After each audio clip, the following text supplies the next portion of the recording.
Hello, everybody. I'm here doing like a little live stream for, DC fandom, waiting for the Batman trailer. And after that, I'll do a little quick review of Halloween Kills because I saw it last night. But, yeah, I took a week off because of what happened with my family. Because I had a family tragedy, which really sucked. But, I'm back. But now we just have to wait for this trailer for the Batman. Why?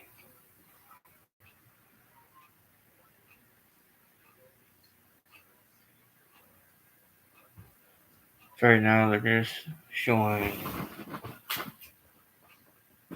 Wonder Woman right now.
DC fandom knows how to do cringe though.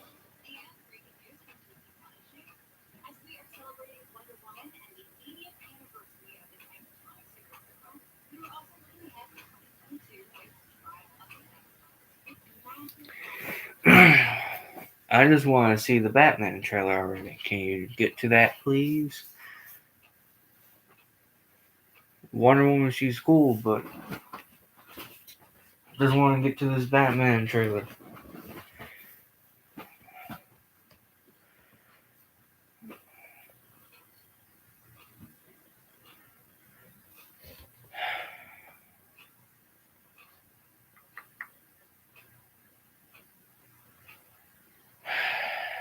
So I think right now might be the Batman one. Wonder Woman's 80-year legacy.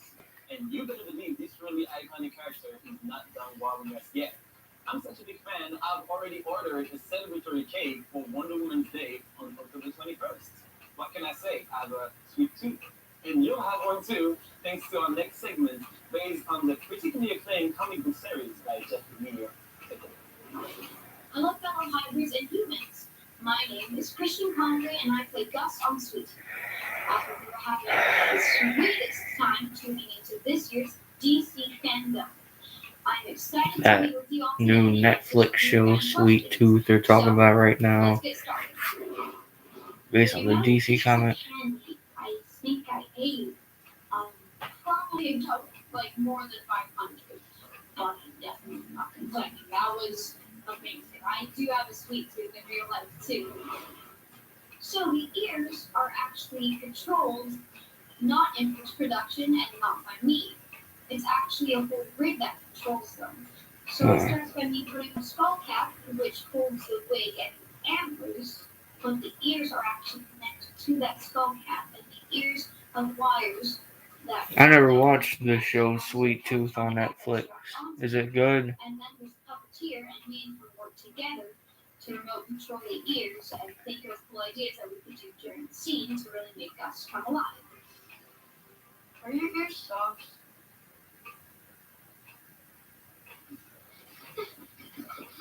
It's super cool. My favorite part of nature is so spectacular and extravagant that when it's put onto camera, you're like, is this fake? Because it looks so majestic and magical. That is what I love about the gym. Magical nature there.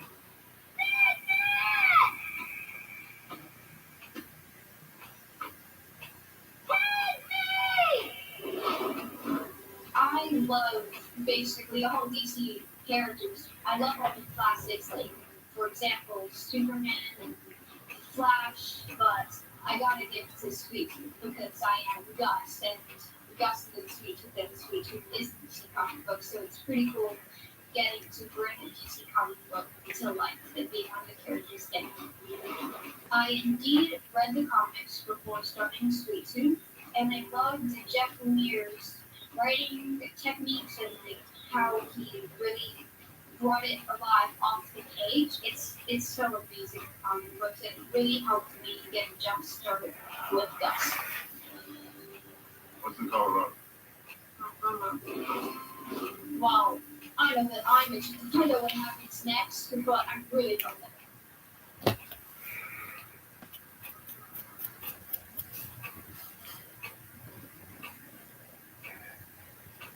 Just show me the Batman.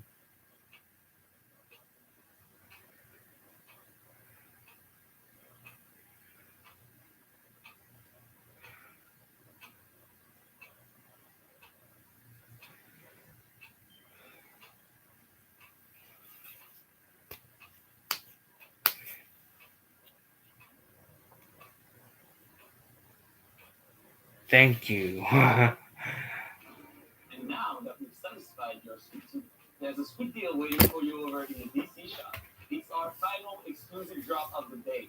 This is the one that you've been waiting for. That's right, it is time to scoop up some brand new Batman merchandise, and it's happening now at shop.dccomics.com.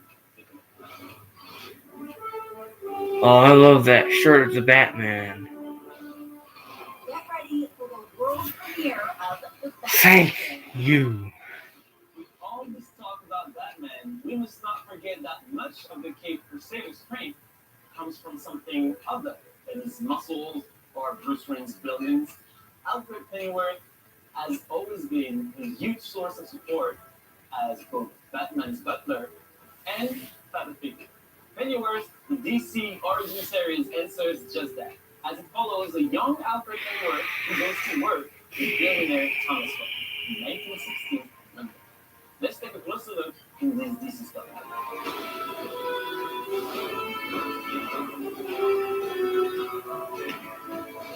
Hello, DC fandom. We've had so much fun making Pennyworth over the past 2 seasons, and we just wanted to thank you all so much for your support. On a personal note, I never even heard of Pennyworth. Oh god.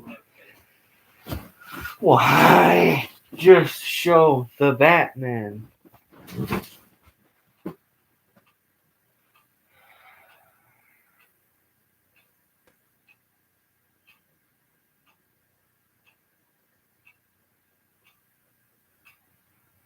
If you're fans of the show Pennyworth, Season 3 is coming to HBO Max.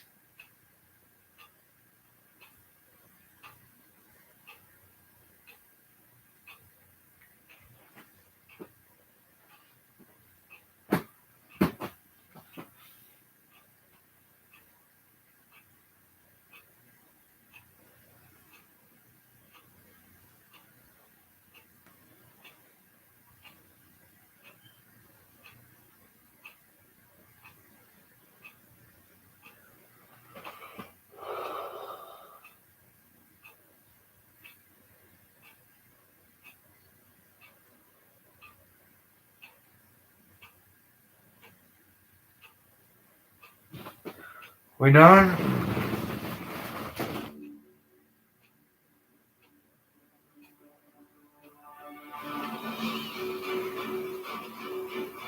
Alright, so Jim, fans have noticed that you've been posting some awesome artwork leading up to DC fandom. We, of course, have some very key trying to piece it all together, see what it might all mean. So what can you tell us? Yeah, look, we wanted to create something kind of fun for the fans to engage with. It's essentially a puzzle. I've drawn 12 images, each celebrating a specific DC moment. We're revealing the final 4 right now during Fandom. And so if you take all 16 and rearrange them and kind of squint, hopefully you will see what we have been building up to. And it is the iconic cover from Crisis on Infinite Earths, #1, drawn by one of my favorite cover artists, George Perez, 1985. And yeah, it's a fantastic piece of work, and that is what this mosaic approximates. Is squinting an official instruction or rule to figuring out how this all comes together? Absolutely, because look, I wanted to make it hard enough so that people didn't immediately recognize what the cover was. Oh, Polka Dot Man.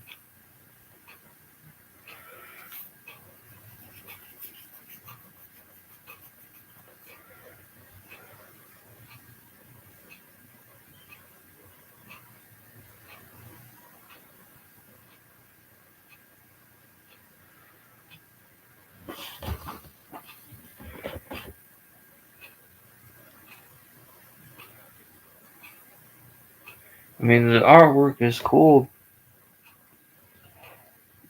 It's just, I'm just wanting to see the Batman trailer. Come on, man. I've been waiting all day for this Batman trailer, and I didn't care for all this other stuff. And I just tuned in around 12 o'clock to DC Fandom, and I really don't know what happened. I know I saw 2 little teasers of The Flash and the Black Adam movie, which they both look really good. But I don't know what to expect from this new trailer of the Batman. Hopefully he's gritty. Because I want it to be very gritty and very dark. I want it to be like a really dark, kind of R-rated Batman movie. Even though there are Lego sets of this movie, which is really surprising. And I even have the Hot Wheels Batmobile of the new Batman movie. I have 2 of them. So, whenever it is time,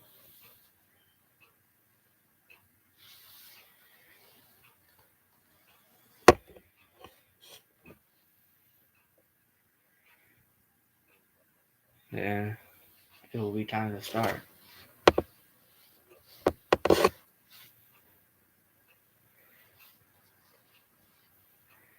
But I'll be right back. I need to take a little bit of a break very quick. So yeah. I'll be right back. Okay. Oh shit. Okay. Give me a second. I'll be right back.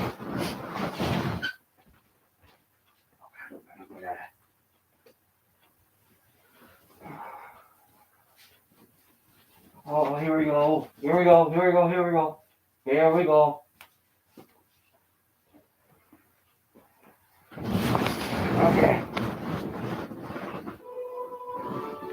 Okay.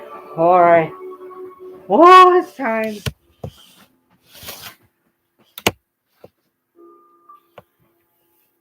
Alright. The new trailer of the Batman.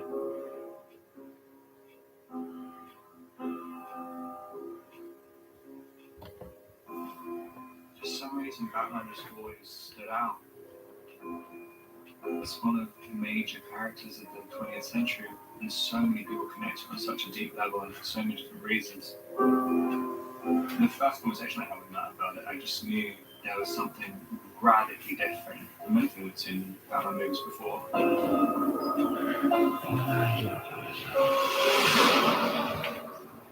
I felt that we'd seen lots of origin stories. We'd seen things go further and further into fantasy. And I thought, well, one place we have... Okay, so the working title was called Vengeance. The way that Year One does. To come right in to a young one not Why? refer to his origins and shaken to his core. Right from the beginning, there's a desperation to it. He's really working out the Okay. stage. All the fights seem very personal. What's so wonderful about this world is the exploration of the gray area. Catwoman really wants to fight for those who don't have someone else to fight for them. And that's where Batman and her really connect. He wants to inflict his kind of justice. He's just. I like all these shots. There is no other option. Batman holding a bat. Oh.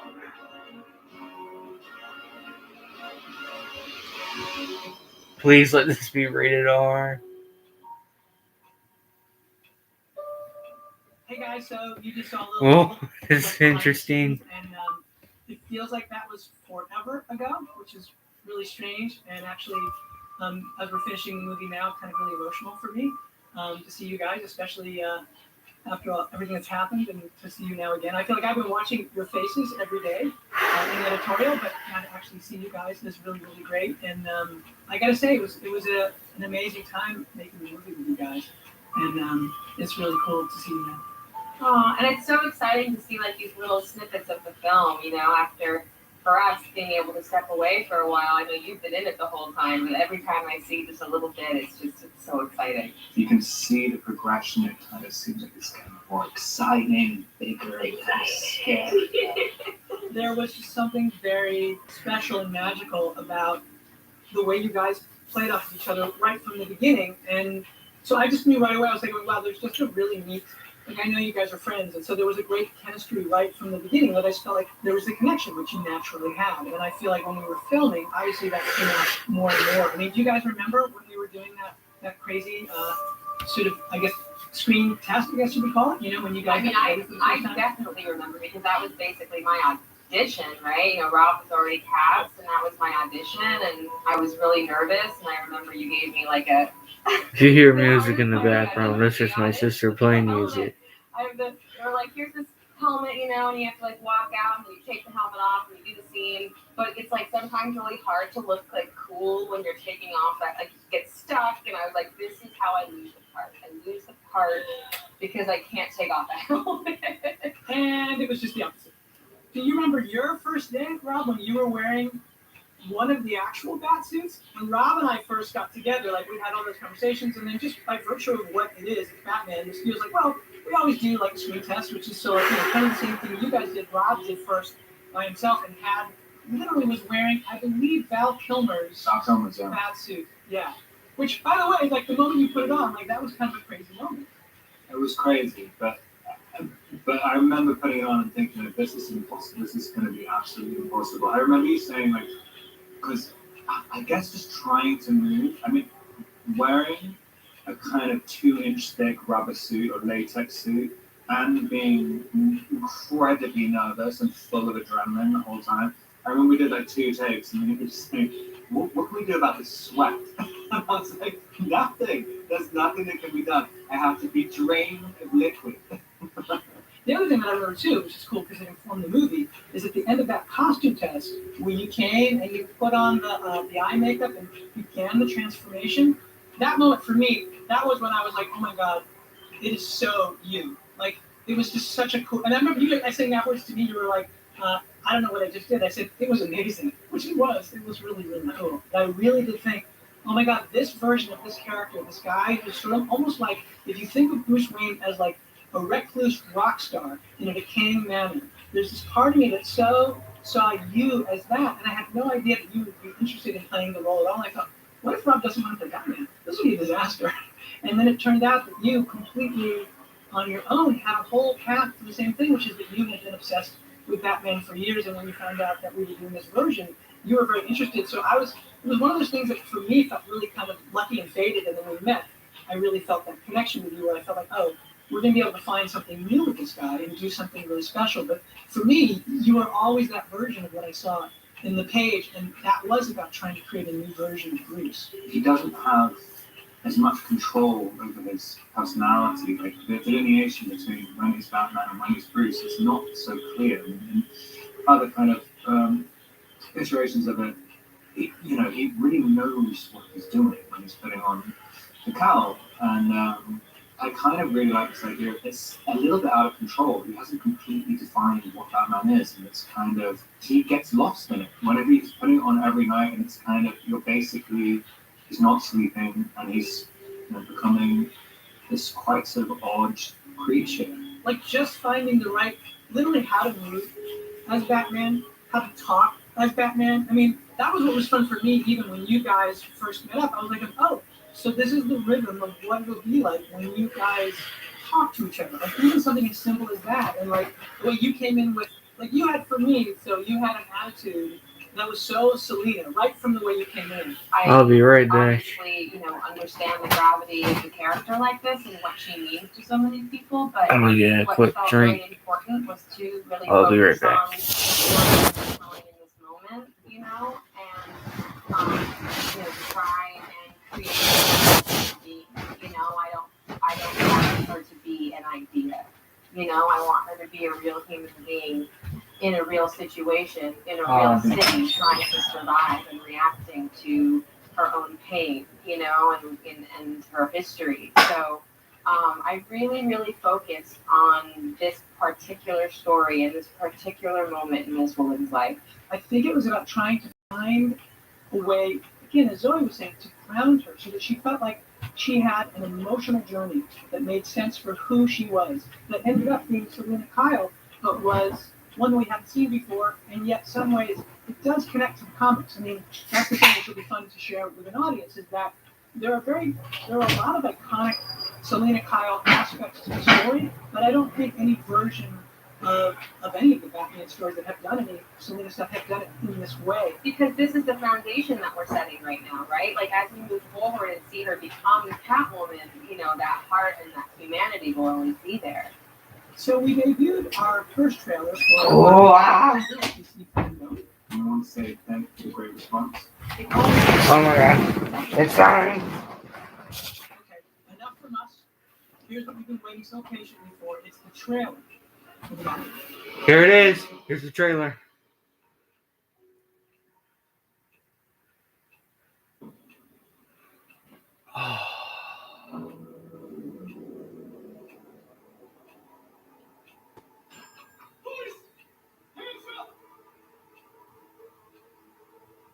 Is that the Riddler?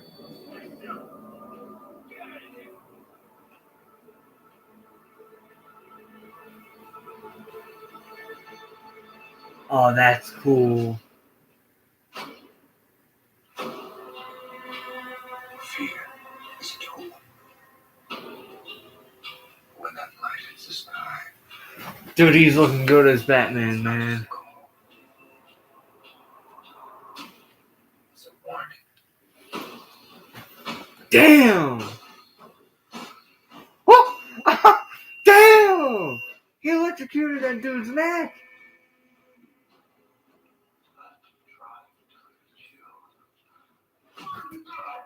Oh.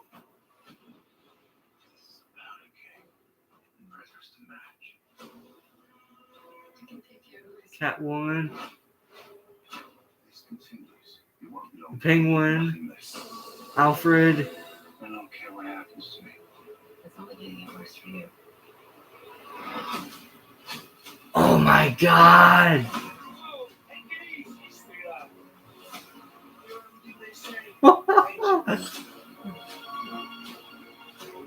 Maybe we're not so different.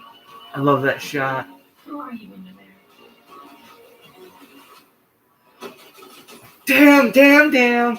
Holy shit, they're shooting guns and he's taking it. The Batmobile.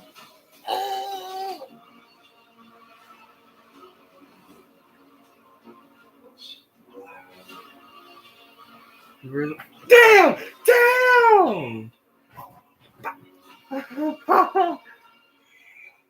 See you in hell.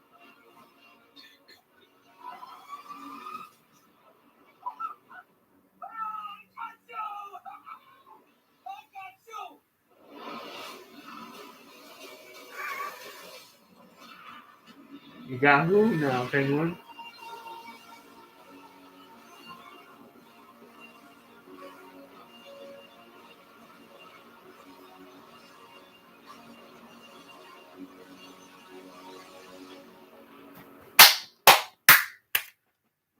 that looks good.